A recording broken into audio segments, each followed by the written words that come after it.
Welcome everybody to our next lecture in anatomy and ultrasound. We're going to talk about the spleen today. And the spleen is actually our last major organ that we need to learn about.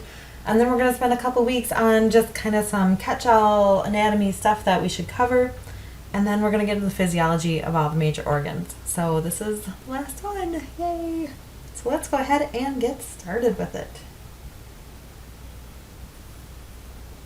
First, we're going to talk a little bit about spleen anatomy. Now, I hope you're excited as I am. Spleen anatomy is pretty darn easy as far as where it is and what we need to know about it. It gets a little bit trickier when we get into the physiology part of it, but we're going to enjoy the easiness of it this week. Now, as far as embryology goes, not a whole lot to know. It's just kind of this blob of cells that pops up and starts making more blood cells. So it starts being made week 5. It is finally completed by week 8, and then it starts generating red blood cells. That's what hematopoietic means. It means to make red blood cells. So it does that for the fetus, both in the second trimester. It'll start doing that, and then it continues also making white blood cells, and then it kind of stops doing that once the baby is born. But the bone marrow takes over at that point. But during the fetal stage, the spleen is greatly responsible for creating red blood cells. I also think it's important to note that the spleen actually does populate from cells that are very closely related to the cardiovascular system. And as you will learn, when there are splenic anomalies, it's not uncommon for there to be cardiac anomalies. The spleen is up on the left upper quadrant. We call that the left hypochondriac region. It is located beneath the ribs. Commonly, we will use the rib spaces to image the spleen, typically sitting between the 9th to the 11th rib space. So we can see it in our picture. It's this little blue guy here. It's way lateral, so it's a little bit more posterior up under that left-hand side. So I think looking at relational anatomy really kind of gives us a nice visual of where the spleen sits and why it might be a little tricky to see parts of it, and why it's actually really awesome to see parts of it as well. So the spleen is this organ here way off to the side. We know it's a lateral organ. We know that it is up on that left upper hand quadrant. It sits behind the tail of the pancreas and the fundus of the stomach. So here's the fundus of the stomach, here's the tail. It sits a little bit more off to the side and behind them, so it's deeper into the body than both of these structures. It then sits a little bit more posterior to the splenic flexure. So the colon is not on here, but the transverse colon comes along this way, and then it takes a bend and dives down into the body, into the descending colon. So where it turns right here is where the spleen is, which is why it's called the splenic flexure. We then also know that the spleen sits a little bit more lateral and superior to the left kidney. So here's that left kidney. So again, we're a little bit more lateral and superior to it. The spleen makes an awesome window to look at the kidney if you can use it. And then lastly, it does sit inferior to the diaphragm. So the diaphragm would be arching across here, right? So it's inferior to the diaphragm and typically right against it. And so what we see then is lung tissue right at that superior pole, right in here. So sometimes people have kind of big left lobes, and it kind of flops over the spleen a little bit, making that superior border a little trickier to see.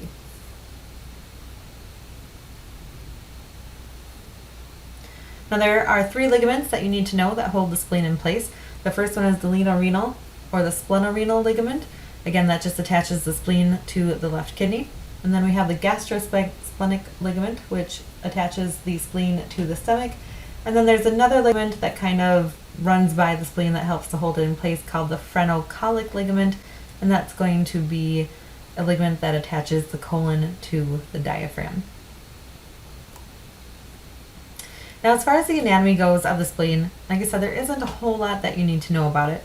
First off, know that it is kind of crescent shaped. Some people kind of liken it to an orange wedge. We can kind of see that, right? This would be the inside of the orange wedge, and then we have the outside, so we have that convex outside, concave inside. And then on that concave inside part, we have a hilum. Just like the kidney, there's a hilum to the spleen, and this is where all the vessels, nerves, and lymphatics are going to exchange from the parenchyma to the rest of the body. So that hilum is more on that medial side.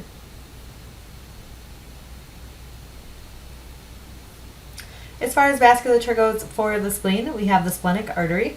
We know that the aorta first branches into the celiac artery, which then will branch into the hepatic artery and the splenic artery. So the splenic artery is the leftward going artery off the celiac artery, and that's going to travel on the anterior superior border of the pancreas. So it's up on the top of the pancreas, and that's going to travel into the hilum. Once it gets into the spleen, it branches into a bunch of tiny little vessels, and for whatever reason, the splenic arteries are very prone to infarct. Infarct means have your blood supply blocked and then the tissue dies. So if you've heard of like a myocardial infarct, that's a heart attack. So spleen is likely to have infarcts just because of the way that the splenic artery branches and divides once it's within the spleen. As the blood then comes out of the spleen, it is going to leave via the splenic vein. So the splenic vein is going to travel on the posterior side of the pancreas. Remember, we use it as a landmark for the tail of the pancreas.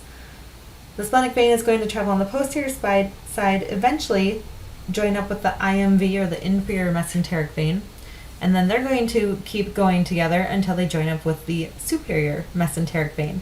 Remember, when the splenic vein and the superior mesenteric vein join together, they make the portal confluence, which will go on to be the portal vein.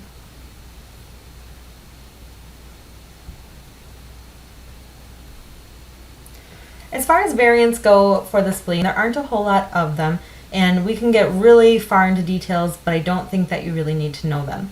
So the one variant that I really want you to know about is called an accessory spleen. With the accessory spleen, this is actually a pretty common thing. I've seen it quite often while doing ultrasounds. It's just like this little blob of spleen that sits right next to the hilum. It looks exactly like spleen tissue, and it functions right along with the rest of the spleen. No big deal. Usually it's just a matter of when everything was happening in the embryo, just this one little part failed to fuse with the rest of the spleen. Other variants that we come across are polysplenia. So that means that there's a bunch of little spleens all over the body. Very difficult for ultrasound to diagnose those. It'd be more by CT, or noticing that the function of the spleen, there's just something going on that's abnormal, and so they have just a bunch of little spleens that are still causing problems after they thought they took the main spleen out.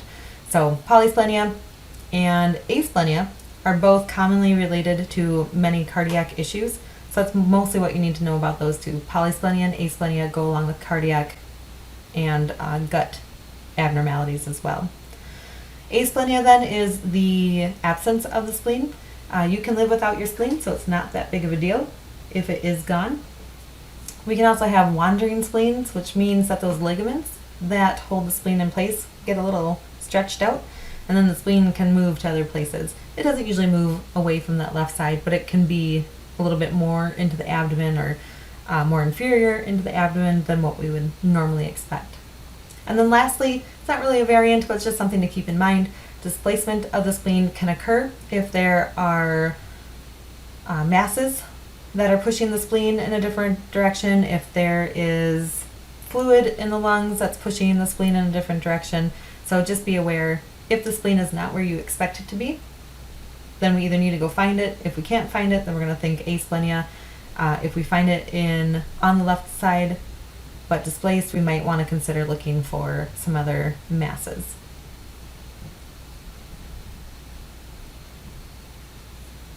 So let's go ahead and look at what the spleen looks like by ultrasound. So the spleen typically looks very homogeneous. It's going to have medium gray echogenicity. When we talk about kids love soda pop, we do put the spleen a little bit more echogenic than the liver, but I would say more often than not it is pretty isoechoic to the liver. Unfortunately, with the American diet, most livers are very, very echogenic, so we tend to see that the spleen actually looks hypoechoic because of fatty infiltration of the liver. So You can kind of run the gamut of what is normal spleen echo texture. It should look nice and smooth. Anything other than that, we're probably going to see some masses, and then we're going to start to consider some abnormalities. And then lastly, you should have some smooth wall margins. You should have very clear, distinct borders to your spleen. Here again is another image of the spleen. You can see the diaphragm up on this side here. We've got the left kidney here. We can see a little bit of the hilum here, and then we can see it wrapping around. What I want to point out from this picture, again, the spleen is an awesome window into the left kidney. So often when I am working with new scanners, they're either struggling to get their long left kidney or they're struggling to get their long left spleen. And what I almost always tell them is to look for the other one. Show me your long spleen, and then you angle a little bit more towards the patient's feet. Boop, there's your long kidney. So remember, there are tricks that you can kind of like trick your muscles into remembering how to get to certain places. And eventually it'll all come together and you guys are going to be fantastic sonographers. Here's an example of those accessory spleens. These are little balls sitting right at the hilum. See that they are isoechoic to the rest of the spleen. That is why we are more inclined to believe that they are accessory spleens versus something abnormal. Accessory spleens are also known as splenules, so make sure you know that as well. As far as normal size goes for the spleen, the one that you have to remember, absolutely star, highlight, underline, circle, exclamation point, tattoo it, I don't know what you need to do, 13 centimeters. Your spleen should not measure more than 13 centimeters. Anything larger than that is considered splenomegaly. Now the rest of these measurements are mildly important, and they might become more important to determine, is this truly splenomegaly versus is this just a very large person that kind of has a larger spleen? And I'll talk about that in a second here.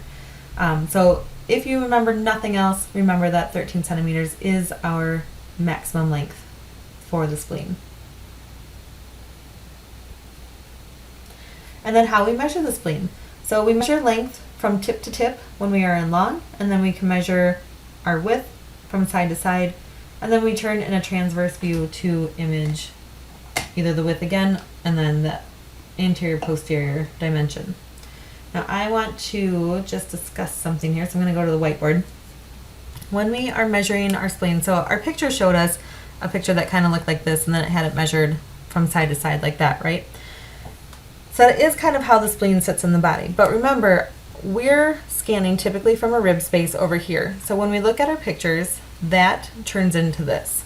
So that's the first thing you need to know.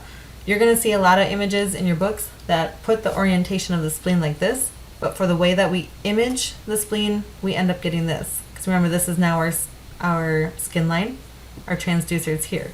This is the skin line, and our transducers here. So it's just flipped for the way that we typically come and look at the spleen. Now the second part that I want to point out about this is how to measure the spleen. Spleens come in different variety of shapes. There is no one prescribed method. And so we might have some spleens that look like this, and we might have a spleen that looks more like this, or we typically have a spleen that has a little bit of a tail, something like that. When we go to measure, what I am going to encourage you to do first is place your inferior caliper. That's the one that is to the right of your screen. So that's the inferior side. Remember, diaphragm's up here. So place your inferior caliper and then bring it back so you are just cutting by the hilum. Okay? When you have a spleen that looks like this one, what I see people doing all the time, they put their caliper here and then they measure like this. That is not a spleen measurement. You need to, again, place that inferior caliper, bring it back, and you can go out maybe just a smidgen. Don't get too crazy with it, and then you're going to connect back to the diaphragm. So the blue line is the good line for measurements. Again, stay as much as you can within the spleen when you are measuring. Try not to go too far out like this one is. And your lab instructors will help you with that as well. I just wanted to highlight it in our lecture here.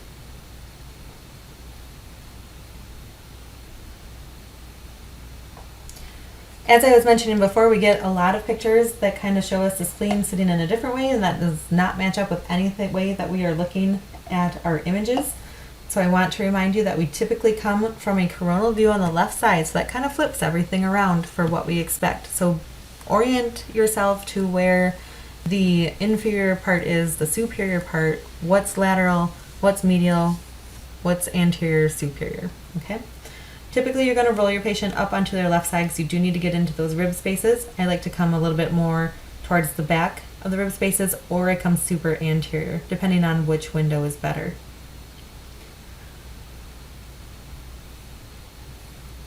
When you have your pictures in, again, we're going to have our long spleen looking very similar to this. Transverse spleen almost looks like a backwards long spleen, but it's not. And the way that you're going to check it is once you are in transverse, sweep down to the kidney. If you see a kidney in long, then you've twisted your probe too far. If you sweep down and see the kidney is also in transverse, then you're in the right plane.